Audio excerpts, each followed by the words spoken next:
Welcome into Phil's Tax Hacks and Other Retirement Facts with CPA and personal financial specialist, Phil Putney. Now let's get rolling with today's show. Hey everybody, welcome into Phil's Tax Hacks and Other Retirement Facts. Phil and I here to talk about dividends. We're actually going to spend a little time on it. It's the end of the year. We're dropping this Christmas week, so Merry Christmas, Phil. And Merry Christmas, yeah. We're going to talk a little bit about dividends because, Phil, we found this interesting article that explores how to achieve the mythical dividend-only retirement plan. So I guess if there's a headline or a theme for this podcast, it's is that a possibility or what's up? And I'm actually curious to learn a little bit about this as well. It's not something we've done a lot of talk about. So there is some confusion. You were sharing some stuff with me before we get rolling here. So let's just kind of explore it a little bit and break it down a little bit and talk about some of the stuff on here. We'll share a link to the article for those who want to check that out as well. But yeah, so it's a Forbes article talking about how to achieve that mythical dividends only retirement. So let's kind of break it down a little bit. You were sharing some differences with me. What is a dividend and how does it get confused with some of the other D words that play into it, like distribution and so on and so forth? Sure. Yeah. So, I mean, a dividend, a true dividend is issued by a company. It's a payment on a stock, right? So a company has profit and how they share that profit with the owners of the company, the shareholders, or is through a dividend. Okay. So typical companies will pay quarterly is pretty common, where they'll pay a dividend X amount per quarter, and it's always a certain dollar amount per share. Right. Is kind of what happens. I mean, at its purest form, that is what a dividend is. Okay. So if you're looking at a dividend paying strategy, it would be finding companies that have a dividend history, a high percentage payout of dividends every year. And usually you're looking at a percentage of the current value, is kind of the scenario to look at. So, I mean, that's at its purest form, a dividend and a strategy oftentimes that's followed. The challenge is with that kind of a strategy is at the core of it is still equities. So I mean, it's not like a bond getting interest. And then you can draw some parallels. They're both earnings from that vehicle. So a bond is a loan that the company's taken, that if you own that loan, that bond, they're paying you interest. As a shareholder, the dividend is paid from the profits. So contrasting the two there, the bond payment of interest is contractual. Based on that bond, it's a 5, 10, 15, 30-year bond, whatever the bond is, at whatever the rate is. It's a contractual interest rate. They have to pay that. Dividends are not contractual. Dividends are companies sharing their profits. So if you think of it at that level, building a retirement plan on the company's promise or the company's even history of payment, there's potentially risk there. I guess with something like this, you always think about, you hear about these different kinds of strategies. And this was kind of an older school way of thinking about things, right? Back in the day, I think this is probably more plausible. Is it still plausible? Is it something that makes sense? Well, I mean, it could be. The risk with it is you've got to have flexibility in your plan because, again, this dividend isn't guaranteed. And companies do cut dividends. When does this typically happen? Right. Well, during bad markets, recessions, right? Interesting about this article because he's talking about in incorrect market predictions and tough times and so on and so forth. He hates to see investors go through that, especially when they could use something called close-end funds or CEFs to retire on dividends alone. And I'm thinking, when I first read that, I'm thinking, well, but if companies aren't doing as well, wouldn't the dividends be naturally lower? Well, and that gets into the kind of the next iteration of dividend and confusion. But no, it's a great lead in because so what we were just talking about in the beginning is dividend paying strategies at its purest form. Okay. A pure dividend strategy is, I've got a portfolio of 15, 20 company stocks that have historically paid a, high level of dividends. And I'm going to live on the dividends. Okay. The challenge with that kind of a strategy is that, again, there's no guarantee on those dividends. Sure. And if we get into the scenario of downfalls are happening in the economy, in the markets, we're in a recession, profits aren't there, companies start cutting dividends, your income's going down. How do you fix that? Well, the only option then would be to start selling securities to generate revenue. But now the securities are probably worth less too. So you've got yourself backed into this corner of, I relied on dividends and they're not there. Now I need to sell something to generate the revenue and it's worth less too. And that's where these closed-end funds, like they were mentioning, kind of came in to try to help balance this out. So most mutual funds, they will pay a dividend, and a dividend is truly that. It's the earnings that mutual fund has, so that it doesn't pay a tax. The mutual fund has to pay out 90% of its earnings through dividends. Closed-end funds are different vehicles where they can have a distribution, and there's a lot of closed-end funds that'll say, our distribution rate is 6%, whatever it is, so they're making this level distribution rate. And they're trying to take some of this up and down out of the dividend payment. Mm-hmm. But if you're getting a distribution, it isn't necessarily distribution of earnings only. It can be a distribution of principal. Is it a plausible retirement? Sure.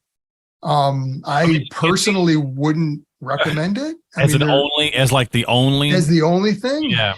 Yeah, because there is a lot of risk in it, and there's a lot of confusion on how this works. Right? Make sure you understand truly what you're getting. Is it a dividend, or are you just getting a distribution that? Well, half of that distribution is a return of your own money, anyways. And I think about dividends. It's like when you first mentioned, looking at this and doing this today, the first thing that popped into my mind was monopoly. Right. Yes. You received $15 dividends, whatever that little card is. The bank paid a dividend. The bank paid a dividend of like $15. And I'm like, you can't live off of that. Right. So it's very interesting to learn a little bit. There's definitely some confusion in here, and I can see where people can get confused. There's a lot of little moving parts and stuff. So It's interesting. What else? Yeah. it is a good, good strategy to consider potentially as a part.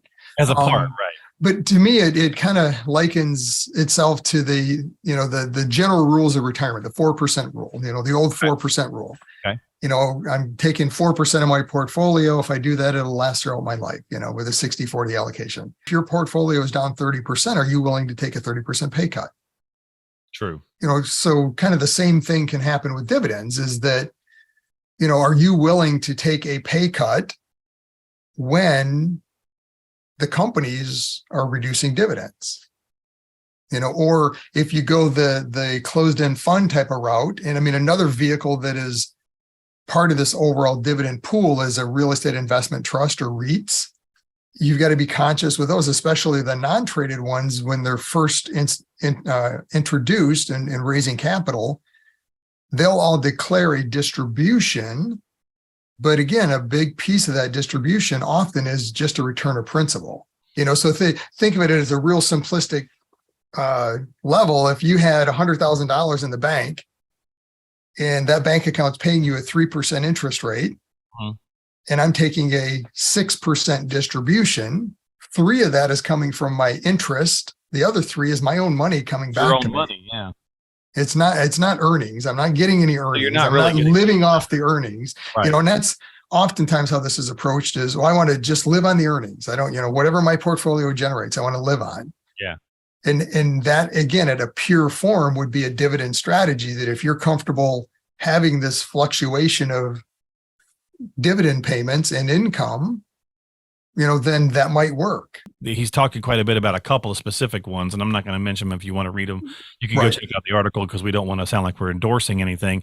But it's just simply, kind of showing these the kind of the yield that they're bringing in, and then like the 10-year annualized return on these, and they are pretty good, So as an option, I could see where that would appeal to people. Sure.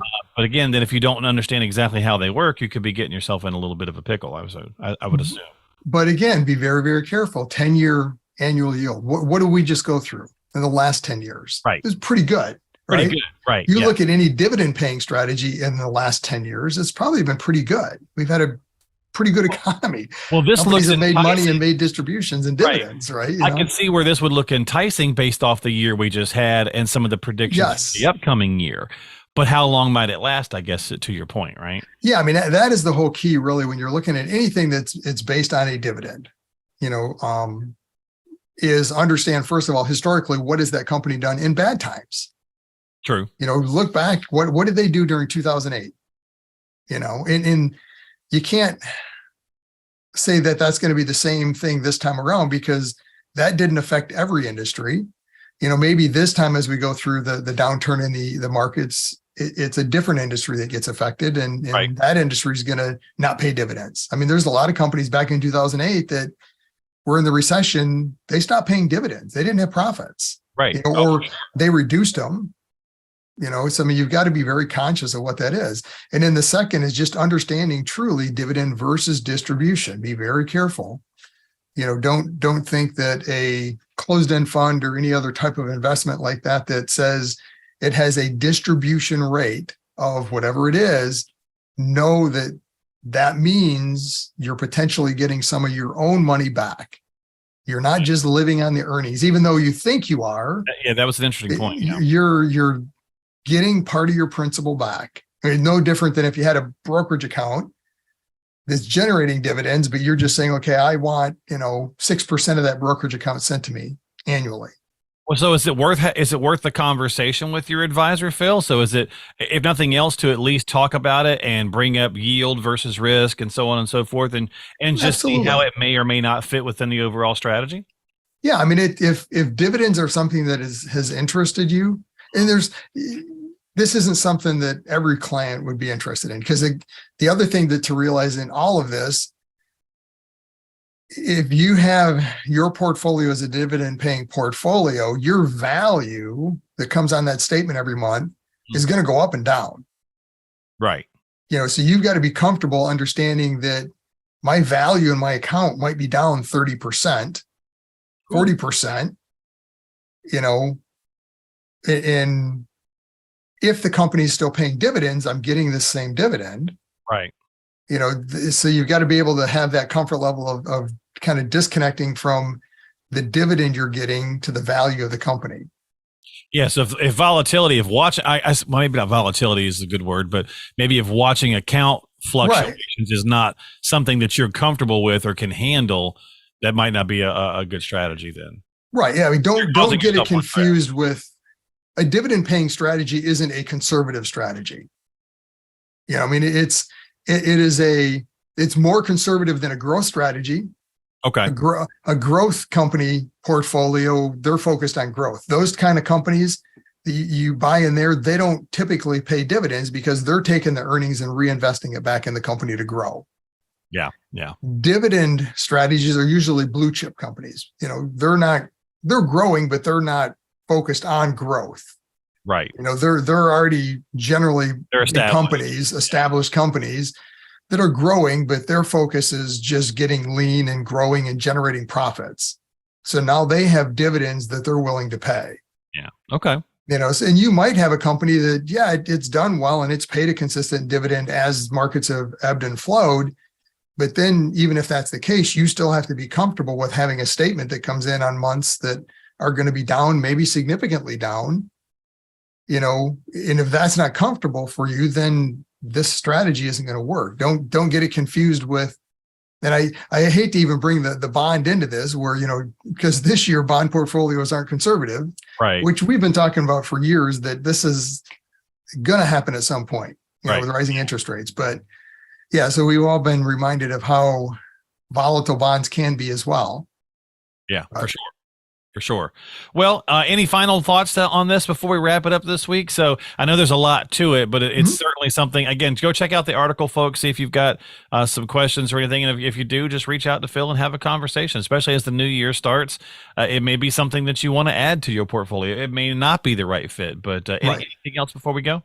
Yeah, I mean, as we talk about any of these strategies, anything we're talking about on the podcast, there's no one size fits all. Right. For Right. sure. I mean, don't say, "Oh, that sounds like a great thing," and look at this article and look at the returns they're telling you, and say, Especially "Oh, when I'm you see going to some of do the that. That's yeah. awesome." Yeah. If you see some of the returns, don't get super excited. Yeah, understand the period they're looking at. Look at anything else during that period. I mean, it's been a good market for the last 10, 11 years, right? Until this Oh, year. sure. Yeah. So, and that's the period they're looking back on. Truly understand how this works, what the pros and cons, like with any strategy, and then maybe it fits. What once you understand how it works, understand really, is it a dividend? Is it a distribution? How does that work? Am I comfortable with ups and downs in my portfolio? Then maybe a piece of the portfolio, a dividend paying strategy. They're typically dividend paying companies. Again, the blue chip, they're going to be more stable than you might have as a growth company. Right. But I mean, they're just like every other segment of the market. There's times that segment's in and out of favor too, from a value standpoint. Well, and that's again, diversification, whatever you want to call it, but that's when coming back to having a good balanced, plan, not just a portfolio, but a total plan for retirement. Correct. Is key as well. So if you got questions, folks, as always, Phil's here to help. Reach out to him, philstaxhacks.com. That's philstaxhacks.com. Don't forget to subscribe to us on Apple, Google, Spotify, whatever platform you like to use. You can also call him at 248-888-7530.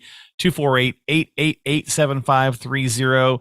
And with that, have a great holiday. We'll be back with more episodes at the first of the year. So I hope everybody has a great Christmas and New Year's and all that good kind of stuff. So Phil, you guys have an awesome time with family as well. All right, you too. See you next time here on Phil's Tax Hacks and Other Retirement Facts. And again, we'll post the link for this article if you'd like to check it out in the show notes as well. We'll catch you next time. Investment advisory services offered through AFS Wealth Management. The content of this program is provided for informational purposes only and is not a solicitation or recommendation of any investment strategy. Investments and/or investment strategies involve risk, including the possible loss of principal. There is no assurance that any investment strategy will achieve its objectives.